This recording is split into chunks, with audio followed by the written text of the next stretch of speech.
చేసుకోవడానికి ఇంట్లో ఎక్కువగా కుకీస్ కానీ బిస్కెట్స్ కానీ చేసుకుంటుంటామండి. అలా చేసుకున్నప్పుడు మనం ఇలా ట్రేలో పెట్టుకుని ఓవెన్ లో కానీ లేదంటే ఇసుక మీద కానీ కుక్ చేస్తుంటాం. అవి చాలా అతుక్కుపోతుంటాయండి. అలా అతుక్కుపోకుండా ఉండాలని చెప్పి మనం ఒక 100 గ్రాములు తీసుకుని నెయ్యి కానీ నూనె కానీ రాస్తుంటాము.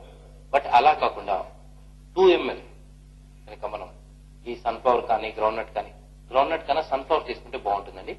ఈ సన్ఫ్లవర్ ఆయిల్ తీసుకుని అంటే మన కుకింగ్ స్ప్రే దీన్ని ఇలా లైట్ గా ఇలా స్ప్రే చేసి వదిలేసినట్లయితే చాలా ఆయిల్ సేవ్ అవుతుంది, అలాగే నెయ్యి కూడా సేవ్ అవుతుంది.